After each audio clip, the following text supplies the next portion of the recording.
Good day everyone. I'm Jake Leaf Magdasal and our topic is all about naturalistic tradition. And Adrian will tackle all about value and John Louis Chanes will tackle about obligation. And Hazel Hinkoy will tackle about natural law. And last but not the least, Keisha will be tackle all about virtue. Thank you. Good day everyone. I am Jake Leaf Magdasal and I will discuss about the topic naturalistic tradition. The naturalistic tradition. So what is naturalistic tradition? The third perspective in moral philosophy, which has been chosen as subject for reading in this volume, is naturalistic ethics as a worldview philosophical. Naturalism claims that the universe does not require any natural cause, conversation, or government.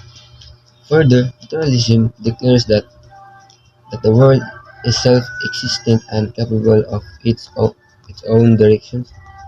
So, some version of naturalism insists that there is no true purposiveness working in the world and that even the appearance of man in the course of evolution was a completely gratuitous incident.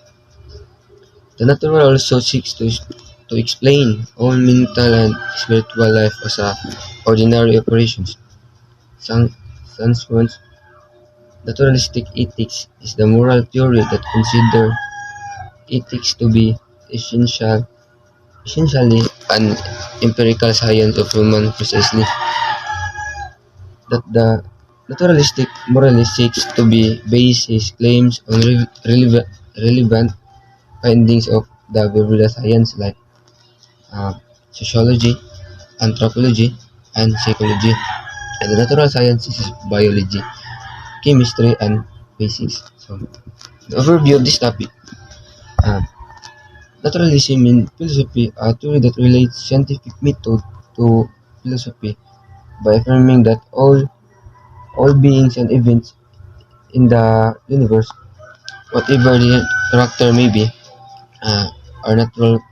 Consequently, all knowledge of the universe falls within the pale of scientific investigation.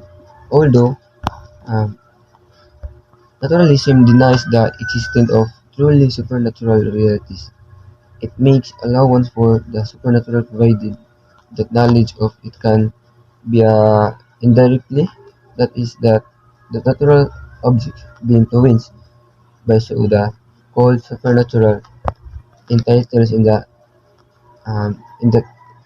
detectable way.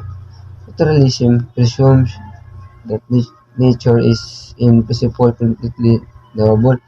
There is a nature, a regular, regularity, unity, and a wholeness that implies objective laws without which the pursuit of scientific knowledge would be absurd.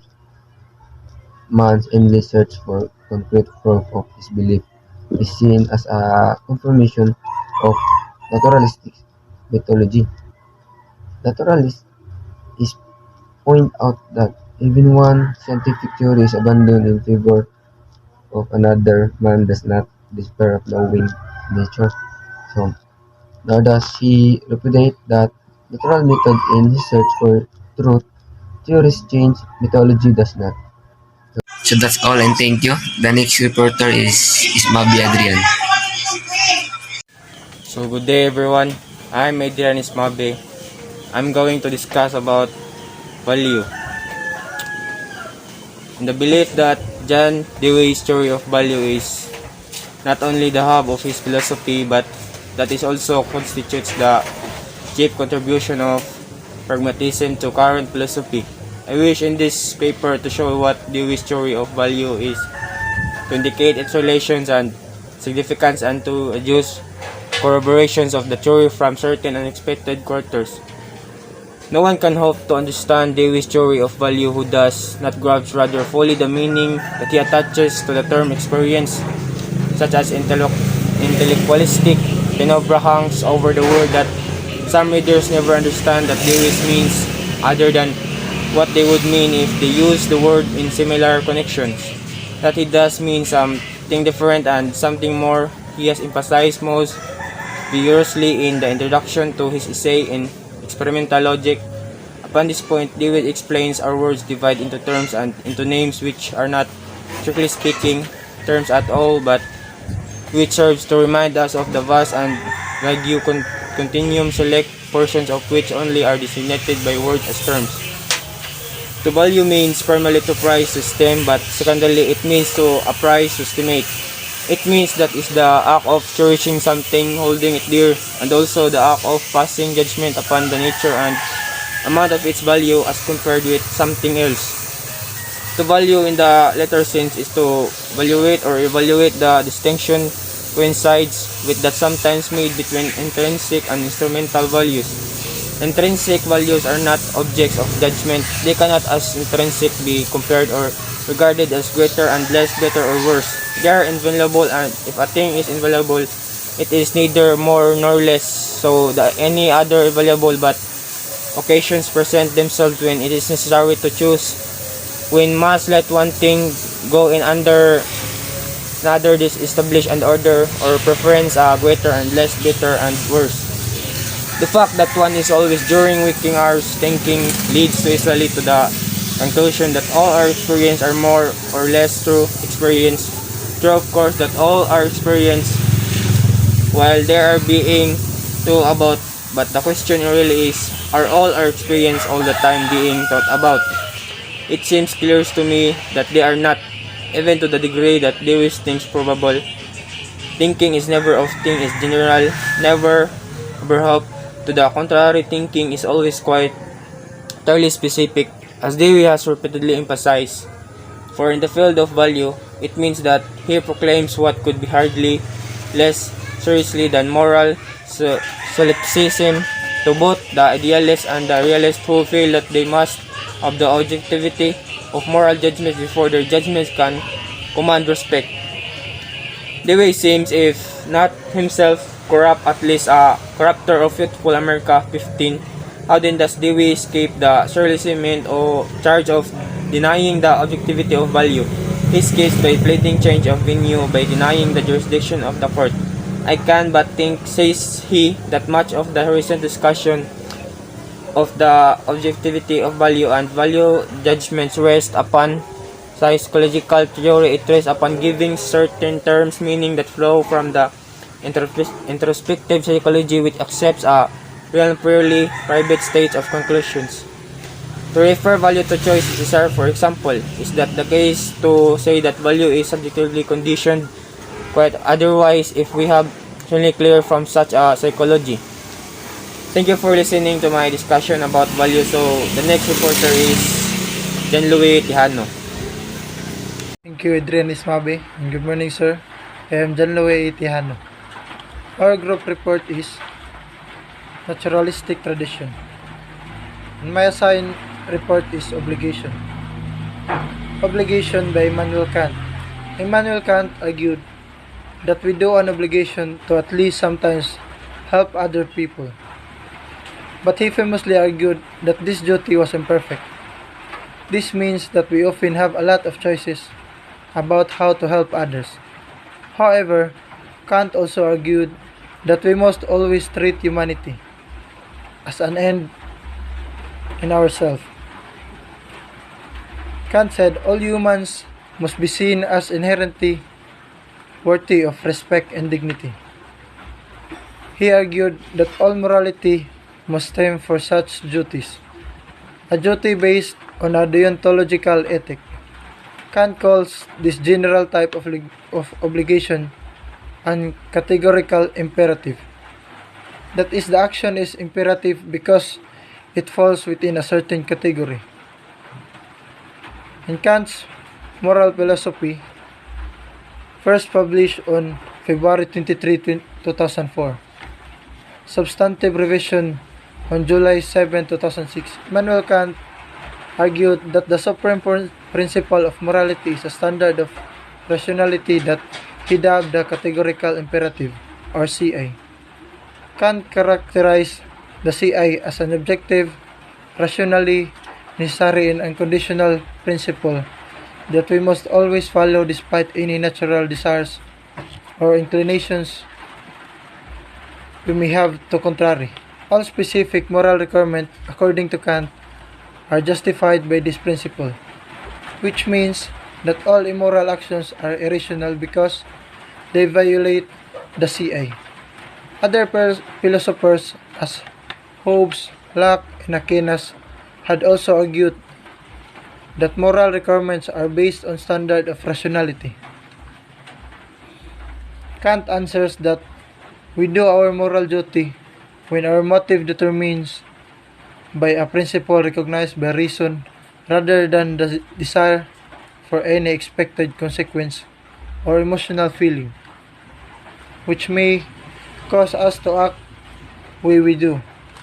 The will is defined as that will which provide the motives of our actions.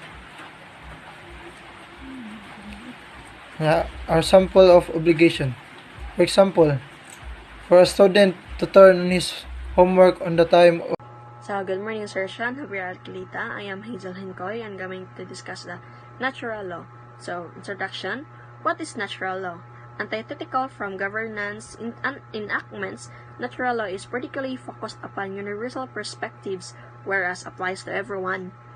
Everywhere, no matter the same way, it is a system of law established on a close observation of human nature as well as intrinsic values to human nature that can be deduced and applied independent of positive law, the enacted laws of a state or society. According to a well-known philosopher, namely Thomas Aquinas, he stated that natural law is the rational creature's participation in the eternal law, that we are capable of understanding the world around us, grasping with our minds of what is good to do and moving ourselves to do according to this natural desire called will. The spiritual nature within us is the basis of our ability to understand and to make free choices. This gives us a higher perspective on our lower or bodily inclinations and desires. Natural law is an approach to morality, stating that humans adheres a certain innate set of rules that all strives to follow. It is delineated as the sharing in the eternal law by the intelligent creatures by Thomas Aquinas. These laws are eternal and immutable, exist and applies for as long as the universe exists. It may also somehow correlates with the ontological theories stemming from a teleological standpoint. In simple terms, natural law can be basically defined as the intersection of law and morality, hence natural law. So, short history recap. Originally, the first formulation of natural law is accredited to a great philosopher, Aristotle of 384 to 322 BCE. Ideas such as the efficient and final cause, telos, end or purpose, and eudaimonia were some of his conceptualization. Then it was further developed by Saint Thomas Aquinas due to the influence of Aristotle. He then built the concept of natural law as a form of absolutism. Absolutist, a person who holds absolute principles in political and philosophical or theological matters, and a theory which has both the ontological and theological aspects. To wrap it up, Aristotle wrote on the 14th century and Saint Thomas Aquinas have developed it on the 13th century. So, characteristics. Its characteristics include the basis of human nature, morals, ethic, and conscience. Natural law is unaffected in either aspects of culture, custom, or society. Moreover, it is not governed by judiciary or legislator.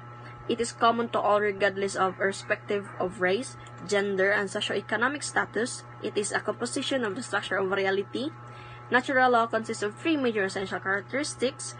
Firstly is universality. Its primary principles are self-evident such that it is all for individuals with fully developed reasons to have an invincible ignorance of them. Secondly is invariability. All classes of people possess equal moral dignity as persons. Hence, they possess equal basic human rights. Thirdly is immutability. This means that there cannot be any change in whatever fundamentally good or evil. So, To further elaborate the understanding of natural law, here are some situational examples to conclude knowledge. For instance, natural law assumes that everyone believes killing another person is wrong and that punishment for killing another person is right. Another example is acts of violence like murder work against people's natural inclination to live a good and innocent life. Therefore, in a situation where the needs of the many outweigh the needs of the few, and an act of violence is committed against a smaller group of people in order to save the larger one, the act still goes against human nature. Killing another person is forbidden by natural law, no matter the circumstance, as it goes against the human purpose of life. Even if someone is saying armed and breaking into another person's property, under the natural law, the property owner still does not have the right to kill that person in a self-defense mode.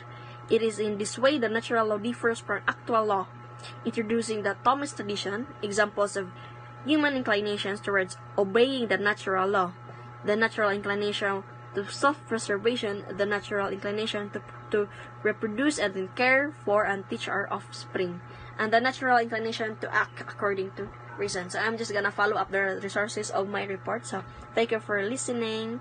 Goodbye. So thank you for listening. The next reporter is Kisha Laurel. Good day! I am Kesha K. Laurel and will discuss the virtue in naturalistic tradition. To begin this topic, I will give the definition of virtue in ethics first. Virtue ethics is a philosophy developed by Aristotle and other ancient Greeks. It is the quest to understand and live a life of moral character. According to Lawrence Pervins, which is a psychologist, defines moral character as a disposition to express behavior in consistent patterns of functions across a range of situations. For example, being a good leader that everyone could follow and admire, as well as Aristotle has said, we must take a sign of states of character, the pleasure or pain that ensues on acts. From his statement, we must consider the pleasure or pain experience of a person that was acknowledged by their actions, and this is a sign of character. For the man who abstains from bodily pleasures and delights in this fact is temperate, while the man who is annoyed by it is self-indulgent. For moral greatness is concerned with joys and pains, we does terrible things, because they are pleasurable, and we tend to abstain the noble ones, since they are painful. In order to live a life with moral character, we should practice being honest, brave, generous, and so on. A person may develop an honorable and moral character. By honing virtuous habits, people will likely make the right choice when faced with ethical changes. In connection to naturalistic tradition, which differs to what we see in our surroundings, is considered as a natural phenomenon or tradition, which means that all the things are considered true when it is believed by everyone and greatly belongs to naturalistic tradition. Nowadays, we are guided by our own beliefs and possess the character we treat right. At home, we follow what is right from our parents, especially when it is about our character. As a parents, they do their best to guide us as we grow and become the person they expect or the person they standardized. I believe that the best character came from the persons we admire, especially our parents, because in some ways, we are the little version of them. But there are some instances that triggered our character, like in terms of our own desires, as well as what is right for us is not right for our parents. In short, a subjectivism kind of living. It will turn into an argument, and first, it will happen in front of other people.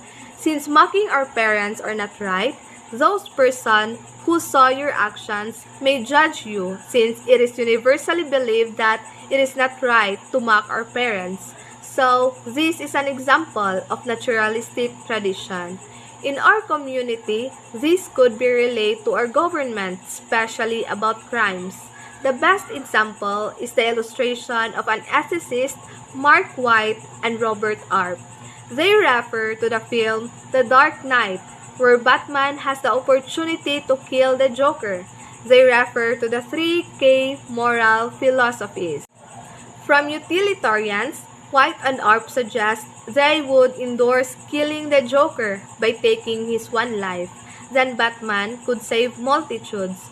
For the ontologists, on the other hand, they would reject killing simply because it is not right to kill. But a virtue ethicist would highlight the character of the person who kills the Joker. The law will be in favor to Joker because he was killed and considered as the victim. So virtue ethics helps us understand what it means to be a virtuous human being.